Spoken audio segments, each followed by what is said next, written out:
Video शुरू करने से पहले सबसे पहले मैं आपको बता दूं कि आप एक ऐसे सक्सेसफुल ऑथर का बुक रिव्यू देख रहे हैं जो कि पेपल जैसी बड़ी कंपनी के संस्थापक हैं, जिसके आज पूरे वर्ल्ड में 100 मिलियन से भी ज़्यादा यूज़र हैं। तो दोस्तों वीडियो के लास्ट तक बने रहिए क्योंकि यह वीडियो आपके लिए बहुत ही ज़्यादा नॉलेजेबल होने वाला है, क्योंकि हम अपनी इस वीडियो में इस बुक से रिलेटेड कुछ इंपॉर्टेंट टॉपिक को आपके साथ एक्सप्लेन करेंगे। चलिए वीडियो शुरू करते हैं, पर उससे पहले आप हमारे चैनल को सब्सक्राइब कर दीजिए ताकि हमें मौका मिले आपके साथ जुड़ने का, और साथ ही साथ ब्लैक कलर के बेल आइकन को भी प्रेस कर दीजिए ताकि हमारी वीडियो का नोटिफिकेशन सबसे पहले पहुंचे आप तक। चलिए शुरू करते हैं आज का knowledgeable book review video. Book information, book का नाम है 0 to 1, जिसे लिखा है पीटर थिल के द्वारा। दोस्तों इस पूरे बुक के कंटेंट को मात्र 210 पेजेस में कवर किया गया है, और बात करें हम इस बुक की लैंग्वेज की तो वह आपको इंग्लिश लैंग्वेज देखने के लिए मिलती है। अगर आप इस बुक को पढ़ने में इंटरेस्टेड हैं तो यह बुक आपको मात्र 407 रुपये में मिलती है, जिसका लिंक मैंने अपने डिस्क्रिप्शन में दे रखा है, तो please check out my description. अब बात करते हैं इस बुक के मेन कंटेंट यानी कि बुक स्टोरी के बारे में। बुक स्टोरी यानी बुक कंटेंट। चलिए अब हम इसके बुक के टाइटल से ही शुरू करते हैं। जैसे कि बुक का टाइटल है 0 से 1, तो मैं आपके लिए दो ऑप्शन देता हूं। आपके पास दो ऑप्शन है, एक 0 से 1 और एक है 1 से n। तो आप पर डिपेंड करता है कि दोनों में से आप कौन सा रास्ता चॉइस करते हैं। अगर आपने 0 से 1 के रास्ते को चॉइस करा है तो यह रास्ता आपके लिए बहुत ही ज़्यादा मुसीबतों से भरा है, क्योंकि आपको यहाँ पर ऐसी कंपनी को लॉन्च करना है जो अभी तक मार्केट में किसी ने भी लॉन्च नहीं की है, और आपको उसमें एक ऐसा प्रोडक्ट बनाना है जो अभी तक मार्केट में नहीं आया है। तो आप समझ सकते हैं कि आपके सामने कितनी सारी प्रॉब्लम को फेस करना पड़ेगा। तो जाहिर सी बात है, अगर आप मार्केट में ऐसे कंपनी या फिर कोई ऐसे बिजनेस को सामने लाते हैं जो बिल्कुल ही नया है, तो आपके सामने काफ़ी सारी कंडीशनों को फेस करना पड़ेगा। जैसे कि अगर आप इस रास्ते पर कोई बिस्किट की फैक्ट्री खोलते हैं तो उस बिस्किट का नाम सब बिस्किटों से अलग होना चाहिए। नाम तो क्या, इसका डिज़ाइन और इसका टेस्ट भी सबसे अलग ही होना चाहिए। और अगर आपने 1 से n का रास्ता चुना है तो इस रास्ते पर आपको किसी भी कंडीशन को फेस करने की ज़रूरत नहीं है, क्योंकि आपको इस रास्ते पर वही कंपनी खोलनी है जो पहले से ही और सेलर खोल रहे हैं या फिर खोल चुके हैं। अगर आप भी इसी रास्ते पर कोई बिस्किट की फैक्ट्री खोलते हैं तो ऑब्वियसली आपको इसका नाम ढूंढने में कोई भी प्रॉब्लम नहीं होगी, क्योंकि जैसे कि पहले जो सेलर अपने बिस्किट का नाम रखे हुए हैं, आप उन्हीं से मिलता जुलता ही अपने बिस्किट का नाम रख सकते हैं, और उसका डिज़ाइन और उसका टेस्ट भी उन्हीं के अनुसार रख सकते हैं, जिससे आपका समय और आपकी कीमत दोनों में बचत होगी। तो अब मैं समझ चुका हूं कि आप सबकी राय 0 से 1 की तरफ नहीं बल्कि 1 से n की तरफ जाने की है, क्योंकि वहां पर आपको सब कुछ हाथ में ही जो मिल रहा है ना। तो जरा ठहर जाइए, क्योंकि अब मैं आपको ऑथर के पॉइंट ऑफ व्यू से समझाता हूं कि हमें किस रास्ते पर जाना चाहिए और क्यों। लेखक ने हमें 0 से 1 की रास्ते की तरफ जाने के लिए बहुत ज़्यादा फोर्स किया है। तो आइए मैं आपको अपनी वीडियो में बारीकी से समझाता हूं कि ऑथर ने हमें 0 से 1 की तरफ जाने के लिए क्यों फोर्स किया।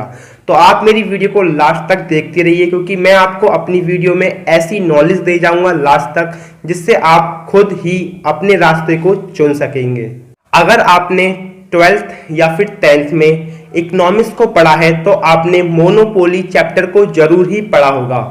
मोनोपोली में क्या होता है कि आप पूरे मार्केट में एक ऐसे ही सेलर हैं जिसके पास एक ऐसा प्रोडक्ट है कि वह उसके प्राइस को बढ़ा या फिर घटा सकता है, क्योंकि दोस्तों आप पे जिस तरह का प्रोडक्ट है वह और किसी सेलर के पास है ही नहीं। तो आप इस मार्केट को पूरी तरह से खुद ब खुद हैंडल कर सकते हैं। उदाहरण के तौर पर आपने एक ऐसी बिस्किट की फैक्ट्री खोली जिसका टेस्ट, डिज़ाइन और उसका आकार भी बिल्कुल सारे सेलरों के माध्यम से बिल्कुल ही अलग है, तो आप अपने बिस्किट का प्राइस हाई या फिर लो कर सकते हैं। तो आप समझ सकते हैं कि मोनोपोली की तरह अगर आप अपने बिजनेस को स्टार्ट करते हैं तो आप अपनी ही मार्केट के बेखुदा बादशाह बन जाते हैं। मोनोपोली के साथ साथ हमें इकोनॉमिक्स में एक चैप्टर और पढ़ाया जाता है, वह है परफेक्ट सिचुएशन।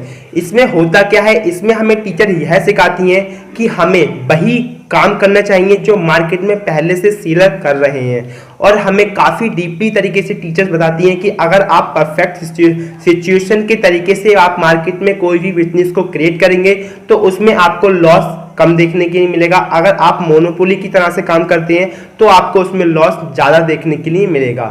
जैसा कि मैं आपको पहले बता चुका हूं कि मोनोपोली में आप मार्केट के खुद बादशाह होते हैं, पर परफेक्ट सिचुएशन में इसकी जो पावर होती है वह बहुत ज़्यादा घट जाती है। यानी कि आप परफेक्ट सिचुएशन में आप बादशाह नहीं बल्कि वह कस्टमर बादशाह होता है। क्योंकि दोस्तों अगर आपने उसे जरा सा भी बादशाह बन के दिखाया तो वह आपकी शॉप को छोड़ के चला जाएगा, क्योंकि मार्केट में आपके जैसी ब्रांड के बहुत सारी शॉपें हैं जो उसे उसी प्रकार का बिस्किट प्रोवाइड करा सकती हैं।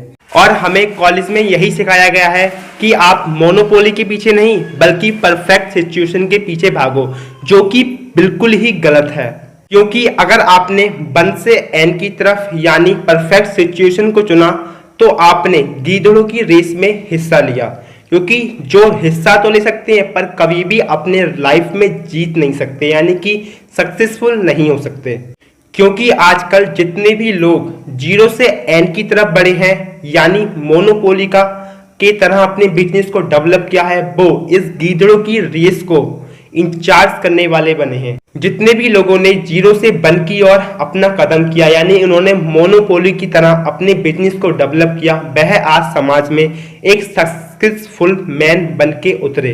जैसे कि Facebook, Twitter, Instagram, WhatsApp, YouTube जिस पर आप मेरी खुद की वीडियोस देख रहे हैं, या फिर कोको कोला, पेपल, बहुत सारी ऐसी ऐपें जिन्होंने 0 से 1 की तरफ अपना रास्ता चुना, ना कि 1 से n की तरफ। क्योंकि दोस्तों इन्होंने अपने मार्केट में ऐसी चीज को लॉन्च किया जिसकी आवश्यकता थी पर उसे कोई कर नहीं पाया था, जिसकी वजह से इन्होंने सक्सेस के साथ साथ बहुत अच्छा नाम भी कमाया। तो आप समझ चुके होंगे कि आपको किस रास्ते पर जाना है। दोस्तों मैंने सिर्फ अपनी इस वीडियो में इस बुक के टाइटल को ही एक्सप्लेन किया है, जिससे आपको कितनी नॉलेज मिली यह मुझे आप कमेंट में बताएं। जब आप इस पूरी बुक को पढ़ते हैं जो 210 पेज इसमें कवर की गई है, तो समझो आपको कितने सारे ऐसे उदाहरण और कितनी सारी ऐसी कीप लर्निंग मिलेंगी जिनसे आप मोटिवेट होंगे अपने बिजनेस को डेवलप करने के लिए।